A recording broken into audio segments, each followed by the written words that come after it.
इस कहानी की शुरुआत में हमें जंगल दिखाया जाता है जहां सभी जानवर अपने राजा मुफासा की सभा में जा रहे होते हैं। सभी मुफासा की गुफा के बाहर आ जाते हैं। तभी वहां एक बंदर आता है और वो मुफासा के बेटे का अभिषेक करता है। फिर वो सिम्बा को बाहर लाकर सभी को बताता है कि राजकुमार सिम्बा आने वाले समय में हमारा अगला राजा बनेगा। सब जानवर बहुत खुश होते हैं। फिर हमें मुफासा के भाई स्कार को दिखाया जाता है जो एक चूहे का शिकार कर रहा होता है। तभी जाजू उसके पास आता है। जाजू एक बर्ड होता है जो मुफासा का बहुत ही वफादार होता है। जाजू स्कार को कहता है कि महाराज आने वाले हैं, लेकिन तभी वो जोजो को मारने लगता है। लेकिन तभी वहाँ मुफासा आ जाता है। वो स्कार को कहता है कि तुम सिम्बा के अभिषेक में क्यों नहीं आए। तो स्कार कहता है कि मैं भूल गया। लेकिन स्कार जानबूझकर सिम्बा के अभिषेक में नहीं गया था क्योंकि वो सिम्बा को अगला राजा बनता हुआ नहीं देखना चाहता था। वो चाहता था कि वो ही अगला राजा बने। मुफासा उसे कहता है कि तुम मुझे पहले की तरह धोखा मत देना और आने वाले समय में मेरा बेटा सिम्बा ही राजा बनेगा। फिर स्कार वहां से चला जाता है। फिर हमें रात को वही बंदर दिखाया जाता है जो पेड़ पर सिम्बा का स्केच बना रहा होता है और बहुत खुश होता है। फिर हमें अगली सुबह सिम्बा को दिखाया जाता है जो सुबह जल्दी उठ चुका होता है क्योंकि उसके डैड ने उससे प्रॉमिस किया था कि हम सुबह घूमने जाएंगे। इसीलिए वो अपने बाबा को जगाता है। मुफासा सिम्बा को कुछ दिखाने के लिए उसे चोटी पर ले जाता है। मुफासा सिम्बा को कहता है कि देखो सिम्बा, जहाँ तक इस सूरज की रोशनी फैली है वो हमारा साम्राज्य है और एक राजा का समय सूरज की तरह चढ़ता है और वैसे ही ढल जाता है और एक दिन ये सूरज मेरी सांसों के साथ डूबेगा और फिर तुम्हारे समय के साथ वापस उठेगा। सिम्बा को विश्वास नहीं हो रहा था कि ये सारी गौरव भूमि मेरी होगी। मुफासा उसे कहते हैं कि देश किसी एक का नहीं होता, लेकिन तुम इस देश के रक्षक बनोगे।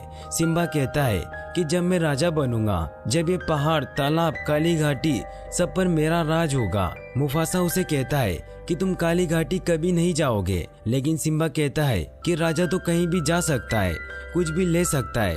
तो मुफासा उसे बताता है कि हम क्या ले सकते हैं ये आम लोगों की सोच है, लेकिन एक सच्चा राजा सोचता है कि वो क्या दे सकता है। और जब तुम राजा बनोगे तुम्हें हर चीज का आदर करना होगा, चाहे वो रेंगती हुई चींटी हो या छलांग मारता हुआ हिरण। लेकिन सिम्बा कहता है कि हम तो हिरण खा जाते हैं। तो मुफासा उसे समझाता है कि जब हम मर जाते हैं तो हमारा शरीर मिट्टी और घास बन जाता है और हिरण घास खाते हैं। इस तरह से हम सब आपस में जुड़े हैं एक अंधे की डोर से। तभी जाजू वहां आता है और मुफासा को खबर देता है कि गौरव भूमि में लकड़बग्घे शिकार पर निकले हैं। ये सुनकर मुफासा उन्हें रोकने के लिए जाता है, लेकिन सिम्बा भी साथ चलने की जिद करता है। लेकिन मुफासा मना कर देता है और जाजू को सिम्बा को घर ले जाने को कहता है। जाजू सिम्बा को घर के पास छोड़कर चला जाता है। सिम्बा एक कीड़े के पास खेलता हुआ अपने चाचू स्कार के पास चला जाता है। सिम्बा अपने चाचू को कहता है कि जब मैं राजा बनूंगा, जब आप मेरा हुक्म मानोगे, और आज मेरे बाबा ने मुझे पूरी गौरव भूमि दिखाई है। तो स्कार कहता है कि तुम्हारे बाबा ने तुम्हें पूरी गौरव भूमि तो दिखा दी, लेकिन काली घाटी नहीं दिखाई होगी। सिम्बा कहता है कि हाँ, मेरे बाबा ने मुझे वहाँ जाने से मना किया है। स्कार कहता है कि उन्होंने बिल्कुल सही कहा क्योंकि वो हाथियों का कब्रिस्तान है, बच्चों का मैदान नहीं। स्कार जानबूझकर सिम्बा को काली घाटी के बारे में बताता है ताकि वो वहां जाए। स्कार सिम्बा को कहता है कि वहाँ सभी बड़े जा चुके हैं, लेकिन वो कोई आम जगह नहीं है। वहाँ हर तरफ खोलता हुआ लावा है और स्कार सिम्बा को इस बात को राज ही रखने को कहता है। सिम्बा अपने घर जाता है जहाँ सिम्बा की माँ सराबी उसे प्यार करने लगती है। तो सिम्बा नाला के साथ तालाब जाने को कहता है, लेकिन सराबी कहती है कि तुम ज्यादा आगे मत जाना और जाजू भी तुम्हारे साथ जाएंगे। सिम्बा तालाब की तरफ निकलता है और रास्ते में वह सब गाना गाते हुए बहुत मस्ती करते हैं। जाजू भी उनके साथ होता है। वहाँ बहुत सारे जानवर होते हैं, लेकिन सिम्बा और नाला जाजू से चिपकर दूर चले जाते हैं। सिम्बा नाला को लिए काली घाटी की ओर बढ़ने लगता है। काली घाटी में हर तरफ हड्डियां पड़ी हुई थी। नाला सिम्बा को कहती है कि हम घर से बहुत दूर आ गए हैं, हमें वापस चलना चाहिए। लेकिन सिम्बा उसकी नहीं सुनता और कहता है कि हम काली घाटी में आ गए हैं, अब हमें कोई भी बच्चा नहीं कहेगा। वो धीरे धीरे आगे बढ़ रहे होते हैं और वहाँ हर तरफ खोलता हुआ लावा उबल रहा होता है। उन्हें ऐसा लगता है जैसे कि उन्हें कोई देख रहा हो, लेकिन उन्हें कोई नजर नहीं आता। और वो आगे बढ़ते रहते हैं। तभी वहाँ लकड़बग्गे आ जाते हैं और उन्हें चारों ओर से घेर लेते हैं। फिर वहाँ लकड़बग्गों की लीडर शेंजी आती है और कहती है कि आज हमारा किस्मत जाग उठा है, क्योंकि आज हम एक राजकुमार को खाएंगे। तभी सिम्बा कहता है कि तुम मुझे छू भी नहीं सकती, क्योंकि मैं होने वाला राजकुमार हूँ। शेंजी कहती है कि मुफासा का हम पर राज नहीं चलता और उन्हें खाने के लिए आगे बढ़ती है। तभी वहाँ जाजू आ जाता है और वो कहता है कि इन्हें जाने दो, इनसे बहुत बड़ी गलती हो गई और अगर तुमने इन्हें मारा तो महाराज तुम्हारी लाशें बिछा देंगे। शेंजी कहती है कि लकड़बग्गों और शेरों की जंग तो हमेशा से चलती आ रही है, इसीलिए आज हम मुफासा के वंश को ही खत्म कर देंगे और उन पर हमला करने लगती है। लेकिन तभी जाजू उस पर हमला कर देता है और दोनों बच्चों को भागने को कहता है। सिम्बा और नाला भागते हुए एक छोटी सी सुरंग में चले जाते हैं और सभी लकड़बग्गे उन्हें ढूंढने लगते हैं। सिम्बा और नाला उस सुरंग में भागने लगते हैं और सभी लकड़बग्गों से बचकर भाग रहे होते हैं। वो उस सुरंग से बाहर निकल आते हैं, लेकिन बाहर सभी लकड़बग्गे उन्हें घेर लेते हैं। लेकिन तभी वहाँ मुफासा आ जाता है और उन सब लकड़बग्गों को मारकर फेंकने लग जाता है। सब लकड़बग्गे उससे डरकर पीछे हो जाते हैं। मुफासा शेंजी से कहता है कि आज के बाद मेरे बेटे की तरफ आंख उठाकर देखा तो मुझसे बुरा कोई नहीं होगा। शेंजी डरते हुए कहती है कि हमसे गलती हो गई, हमें माफ कर दो। मुफासा उसे आखिरी चेतावनी देकर अपने बच्चों को लेकर वहां से चला जाता है। वो उन्हें एक जगह पर लेकर जाता है और जाजू को कहता है कि नाला को घर ले जाओ। जाजू मुफासा को कहता है कि सिम्बा को ज्यादा मत डांटना। मुफासा कहता है कि बच्चों को सबक सिखाना भी तो बाप का फर्ज होता है। जाजू नाला को अपने साथ ले जाता है। सिम्बा अपने बाबा के पास जाता है। मुफासा उसे कहता है कि तुमने जानबूझकर मेरी बात नहीं मानी, तुम्हारी जान जा सकती थी और उससे भी बड़ी गलती की तुमने नाला को खतरे में डाला। तुम्हें अंदाजा भी है कि ये कितना गलत था, तुमने गौरव भूमि का भविष्य दांव पर लगा दिया। सिम्बा कहता है कि मैं आपको दिखाना चाहता था कि मैं भी आप ही की तरह बहादुर हूँ। मुफासा उसे समझाता है कि बहादुरी दिखाने की चीज नहीं है, बहादुर जब बनो जब जरूरत हो। लेकिन सिम्बा कहता है कि आप तो किसी से नहीं डरते। मुफासा कहता है कि आज मैं डर गया था, मुझे लगा था कि मैं तुम्हें खो दूंगा। फिर सिम्बा को अपनी गलती का एहसास हो जाता है और वो दोनों मस्ती करने लग जाते हैं। सिम्बा अपने बाबा को कहता है कि हम दोस्त हैं और हम हमेशा साथ रहेंगे। तभी मुफासा उसे बताता है कि मेरे पिताजी मुझे हमेशा एक बात कहा करते थे कि आसमान के सितारों से हमारे पूर्वज हमें देख रहे हैं और अगर तुम कभी खुद को अकेला पाओ तो एक बात याद रखना कि वो हमेशा हमारे साथ रहते हैं, हमें सही रास्ता दिखाने के लिए। लेकिन सिम्बा कहता है कि मुझे तो कुछ नहीं दिख रहा। तो मुफासा उसे कहता है कि बस देखते रहो। फिर हमें काली घाटी दिखाई जाती है जहाँ स्कार लकड़बग्गों से मिलने आता है। स्कार उनसे कहता है कि तुम यहाँ एक कीड़ा तक नहीं छोड़ते और जब मैंने यहाँ 2 पिल्ले भेजे तो तुमने उसे जिंदा छोड़ दिया। तो लकड़बग्गे उनसे पूछते हैं कि तुम यहाँ क्या लेने आए हो। तो वो कहता है कि मैं यहाँ तुम्हें जिंदगी भर की दावत देने आया हूँ। तो शेंजी उसे कहती है कि तुम भिखारी हमें क्या दोगे। स्कार कहता है कि मैं गौरव भूमि का हर एक जानवर तुम्हें दूंगा जिसको तुम अपना शिकार बना सकते हो। शेंजी उसे कहती है कि गौरव भूमि तुम्हारी नहीं है कि तुम उसे बांट दो। गौरव भूमि में महाराजा के बगैर शिकार नहीं हो सकता। तो स्कार कहता है कि क्यों ना हम सब उसे मिलकर मार दें और जब मैं राजा बनूंगा तो तुम जितना मर्जी हो उतना शिकार कर सकते हो। और फिर वो सब उसके साथ हो जाते हैं। फिर अगली सुबह हमें सिम्बा और मुफासा को एक घाटी पर दिखाया जाता है। सिम्बा अपने चाचू से कहता है कि कल मैंने जो किया उसकी वजह से मेरे बाबा मुझसे बहुत नाराज हैं। तो स्कार उसे कहता है कि इसीलिए तो हम यहाँ आए हैं, तुम यहाँ अपनी दहाड़ की प्रैक्टिस कर सकते हो जिससे तुम्हारी दहाड़ इतनी ज्यादा हो जाएगी कि ये पूरी घाटी गूंज उठेगी और ये देखकर तुम्हारे बाबा बहुत खुश हो जाएंगे, क्योंकि जब भैया छोटे थे तब उन्होंने भी यही प्रैक्टिस की थी। फिर स्कार सिम्बा को वहीं छोड़कर चला जाता है क्योंकि यह सब स्कार की चाल होती है। वो अपने साथियों को कहकर वाइल्ड बीस्ट को घाटी में छुड़वा देता है जिससे वहाँ हड़कंप मच जाती है। वाइल्ड बीस्ट दौड़ते हुए सिम्बा की तरफ आ रहे होते हैं। वो बहुत सारे होते हैं। सिम्बा उनसे बचने के लिए वहाँ से भागने लगता है वो वाइल्ड बीस्ट से बचता हुआ एक पेड़ की डाली को पकड़ लेता है।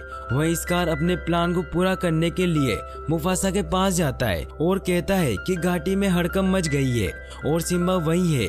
ये सुनकर वो घाटी की तरफ दौड़ते हैं। वहीं सिम्बा उस पेड़ पर लटका होता है। जाजू उसके पास पहुंच जाता है और उस सिम्बा को कहता है कि पेड़ को पकड़ कर रखना, मैं महाराज को बताता हूँ। जाजू मुफासा को बताता है कि सिम्बा उस पेड़ पर लटका हुआ है।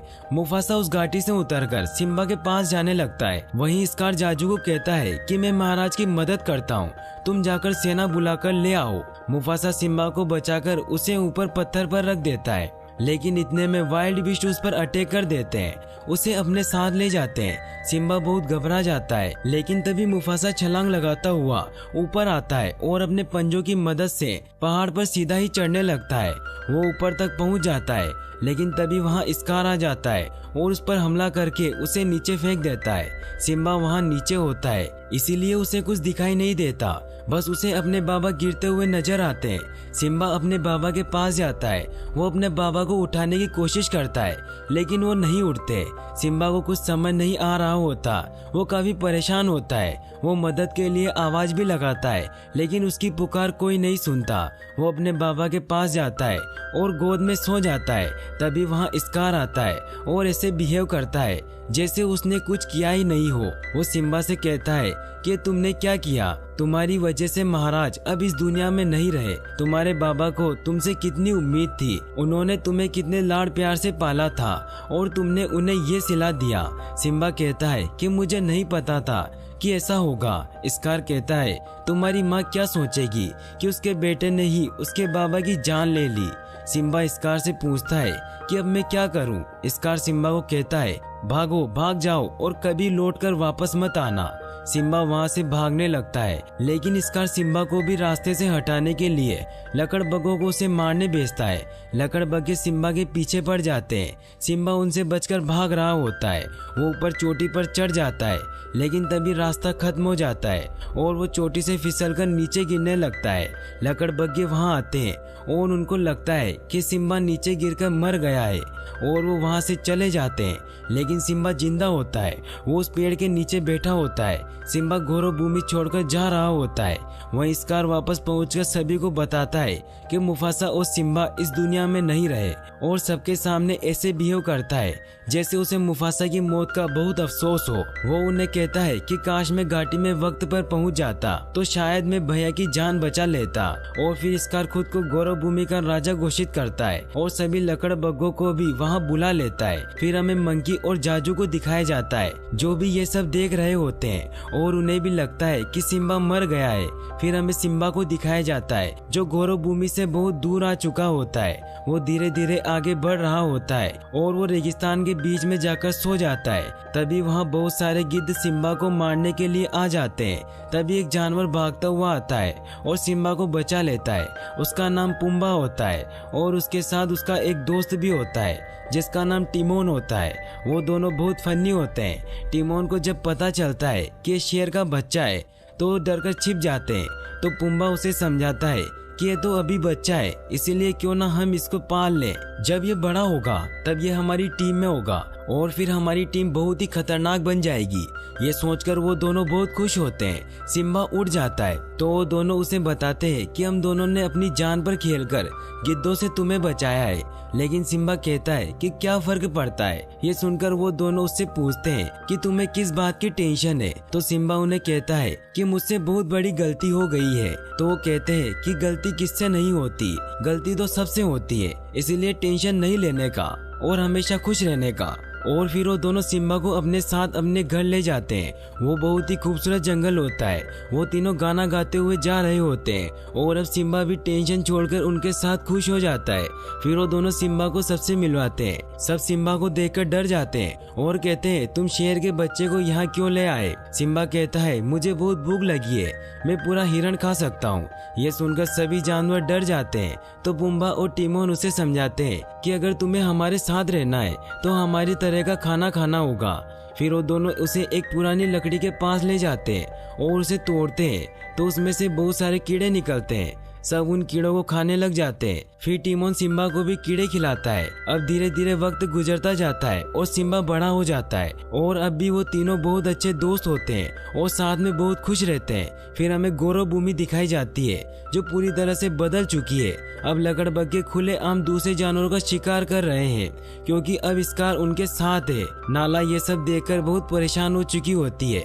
वो महारानी शराबी को कहती है कि हमें कुछ करना होगा, लेकिन शराबी कहती है कि अब स्कार यहाँ का राजा है। नाला कहती है कि हमें इस जगह को छोड़कर दूर चले जाना चाहिए। तो महारानी नाला को समझाती है कि गौरव भूमि हमारा घर है और हम अपने घर को छोड़कर नहीं जा सकते। फिर शेंजी शराबी के पास आती है और कहती है कि महाराज ने तुम्हें बुलाया है। स्कार कहता है कि बरसों पहले तुमने मुझे ठुकराकर मुफासा को चुन लिया था, लेकिन अब यहाँ का राजा मैं हूँ और बाकी के शेर तुम्हारी इज्जत करते हैं। इसीलिए जब तक तुम मेरी नहीं होगी वो मेरे नहीं होंगे, इसीलिए तुम मेरी रानी बन जाओ। शराबी कहती है कि मैं तुम्हारी रानी कभी नहीं बनूंगी। फिर रात हो जाती है, इसीलिए रात होते ही वो यहाँ से भागकर मदद लाने का प्लान बनाती है। वो सबसे छिपकर दबे पांव वहाँ से जा रही होती है, लेकिन स्कार उसकी स्मेल से उसका पता लगा लेता है, लेकिन जाजू उसे बचा लेता है और स्कार का ध्यान भटकाता है, जिससे नाला वहाँ से भाग जाती है। फिर हमें सिम्बा को दिखाया जाता है जो सभी के साथ खुशी से रह रहा होता है, लेकिन दूसरे जानवर सिम्बा से बहुत डरते हैं। सिम्बा सभी को खाना खिलाता है। फिर रात हो जाती है और उसे अपने बाबा की बहुत याद आ रही होती है। वो तारों की तरफ देख रहा होता है, तभी उसका एक बाल निकलकर उड़ जाता है। वो बाल उड़ता हुआ एक जगह से दूसरी जगह जाता हुआ उस मंकी के पास पहुंच जाता है। उस बाल को देखते ही मंकी समझ जाता है कि सिम्बा का बाल है और वो अभी जिंदा है। मंकी बहुत खुश हो जाता है। फिर हमें पुम्बे और टिमोन को दिखाया जाता है जो जंगल में बहुत मस्ती करते हुए गाना गा रहे होते हैं, लेकिन तभी उन पर नाला हमला कर देती है और दोनों उससे डरकर भागने लगते हैं। नाला पुम्बे के पीछे पड़ जाती है। नाला पुम्बे को मारने ही वाली होती है कि तभी वहाँ सिम्बा आ जाता है और उसे बचा लेता है। नाला और सिम्बा लड़ने लग जाते हैं। फिर सिम्बा को पता चलता है कि ये तो नाला है। नाला ये देखकर कि सिम्बा जिंदा है वो बहुत खुश होती है। सिम्बा भी बहुत खुश होता है। सिम्बा पुम्बा और टिमोन को बताता है कि नाला मेरी बेस्ट फ्रेंड है।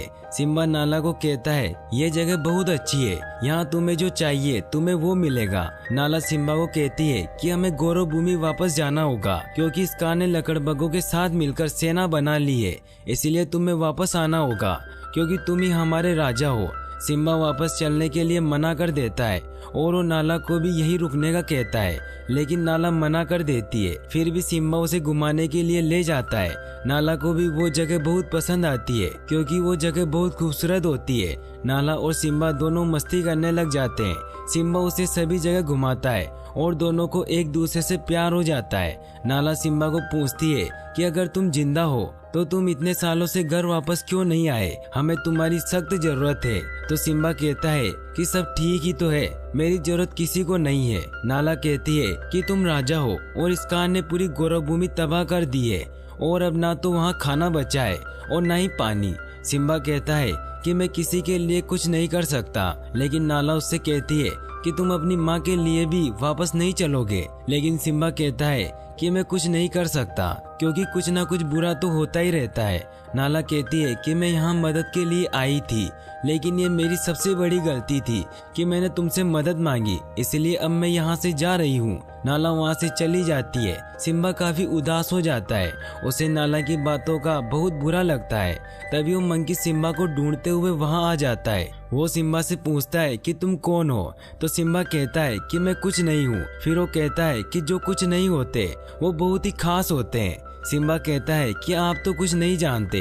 तो वो मंकी उसे कहता है कि तुम मेरी गोद में खेले थे और मुफासा अभी भी जिंदा है और मैं तुम्हें उनसे मिला सकता हूँ। फिर वो मंकी सिम्बा को लेकर एक तालाब के पास जाता है और वो सिम्बा को पानी में उसकी परछाई दिखाता है और कहता है कि ध्यान से देखो, तुम्हें तुम्हारे बाबा दिखाई देंगे। फिर उसे आसमान से उसके बाबा की आवाज आती है और वो सिम्बा से कहते हैं कि तुम्हें इस जीवन की डोर में अपना सिरा ढूंढना होगा। सिम्बा कहता है कि ये मुझसे नहीं होगा। मुफासा कहता है कि याद रखो सिम्बा कि तुम कौन हो, एक सच्चा राजा। लेकिन सिम्बा अपने बाबा से माफी मांगता है कि मैं आप जैसा कभी नहीं बन सकता। तब मुफासा कहता है कि जब मैं राजा था तब मेरे लिए सबसे गौरव की बात थी कि तुम मेरे बेटे हो। तभी सुबह होने लगती है और सिम्बा कहता है कि आप मुझे फिर से छोड़कर मत जाइए। तो मुफासा कहता है कि मैं हमेशा तुम्हारे साथ था और हमेशा तुम्हारे साथ रहूंगा, बस याद रखना कि तुम कौन हो। फिर मंकी उससे दोबारा पूछता है कि कौन हो तुम। तो सिम्बा कहता है कि मैं सिम्बा, मुसाफा का बेटा। फिर वो भागता हुआ जाता है और जोर से दहाड़ मारता है। फिर वो नाला के पास जाता है। नाला उसे देखकर बहुत खुश होती है। फिर वो दोनों घर की तरफ भागते हैं। वो भागते हुए गौरव भूमि पहुंच जाते हैं। गौरव भूमि की हालत बहुत खराब हो चुकी होती है। नाला सिम्बा से कहती है कि अब तुम क्या करोगे। तो सिम्बा कहता है कि बाबा ने मुझे सूरज की रोशनी को छूती हर चीज का मुझे रक्षक बनाया था और अब मैं नहीं लड़ूंगा तो कौन लड़ेगा। तभी जाजू भी वहां आ जाता है और उस सिम्बा को जिंदा देखकर बहुत खुश होता है। तभी वहां पर पुम्बा और टिमोन भी आ जाते हैं। जाजू सिम्बा को कहता है कि हम मरते दम तक तुम्हारे साथ हैं। फिर हमें स्कार को दिखाया जाता है जो शराबी से लड़ रहा होता है। तभी वहाँ सिम्बा आ जाता है और स्कार को कहता है दूर रहो मेरी माँ से। स्कार सिम्बा को देखकर डर जाता है। शराबी सिम्बा को देखकर बहुत खुश हो जाती है और वो अपने बेटे को गले लगा लेती है। सिम्बा कहता है कि मैं आ गया माँ। फिर नाला भी वहाँ आ जाती है और सब मिलकर स्कार को ललकारते हैं। तभी स्कार सिम्बा को कहता है कि बताओ इन सबको कि मुफासा की मौत का कौन जिम्मेदार है। सिम्बा कहता है कि वो एक हादसा था। तो स्कार कहता है कि जो अपने बाप का ना हुआ वो हमारा क्या होगा। तभी स्कार उसे मारने के लिए उसे पहाड़ के किनारे पर ले जाता है। सिम्बा उस पहाड़ पर लटक जाता है। तभी वहाँ बिजली गिरती है और वहाँ आग लग जाती है। फिर स्कार सिम्बा को कहता है कि यह नजारा तो जाना पहचाना है। उस दिन मुफासा भी मेरे सामने ऐसे ही लटका था और उसने मरने से पहले मुझे ऐसे ही देखा था। फिर वो सिम्बा को बताता है कि मुफासा को मैंने ही मारा था। फिर सिम्बा स्कार की गर्दन पकड़ लेता है और ऊपर आ जाता है। अब सबको पता चल जाता है कि स्कार ने ही मुफासा को मारा है और स्कार लकड़बग्गों को सभी को मारने को कहता है। सिम्बा के दोस्त और बाकी के सभी शेर लकड़बग्गों से लड़ने लग जाते हैं। लकड़बग्गों और सिम्बा के साथियों के बीच कमाल की फाइट होती है और वो उन लकड़बग्गों को हरा देते हैं। तभी स्कार वहाँ से भागने लगता है तो सिम्बा उसका पीछा करता हुआ एक पहाड़ पर चला जाता है। वहाँ स्कार को भागने का कोई मौका नहीं मिलता और वो सिम्बा से कहता है कि मुझे माफ कर दो। तो सिम्बा कहता है कि इतना सब करने के बाद तुम्हें माफ कर दूं। स्कार कहता है कि मैंने कुछ नहीं किया, इन लकड़बग्गों ने ये सब किया, मैं तो उन लकड़बग्गों को मारने वाला था। सिम्बा उसे कहता है कि तुमने उन्हें धोखा दिया और मुझे भी धोखा दिया। फिर स्कार कहता है कि तुम तुम्हारे इकलौते चाचा की जान लोगे। तो सिम्बा कहता है कि नहीं, मैं तुम जैसा नहीं हूँ। फिर वो स्कार को यहाँ से भागने का कहता है। फिर स्कार उसको धोखा देकर सिम्बा की आंख में चिंगारी डाल देता है। फिर उसे मारने लगता है। दोनों में फाइट होती है और स्कार नीचे गिर जाता है लेकिन वो अभी भी जिंदा होता है। लेकिन तभी लकड़बग्गे उसके पास आते हैं और कहते हैं कि तुम हमें मारने वाले थे। फिर वो सारे लकड़बग्गे स्कार को मार डालते हैं। फिर बारिश होने लगती है और धीरे धीरे जंगल वापस पहले जैसा होने लग जाता है और अब सिम्बा और नाला का एक बेबी हो जाता है जो आने वाले समय का राजा बनेगा। सब बहुत खुश होते हैं और यहीं पर मूवी एंड हो जाती है। और गाइस, अगर आप ऐसी और वीडियोस देखना चाहते हैं तो डिस्क्रिप्शन में दी गई लिंक्स पर क्लिक करके वॉच कर सकते हैं। और वीडियो को लाइक और चैनल को सब्सक्राइब करने के लिए आपका तहे दिल से शुक्रिया। Thanks for watching.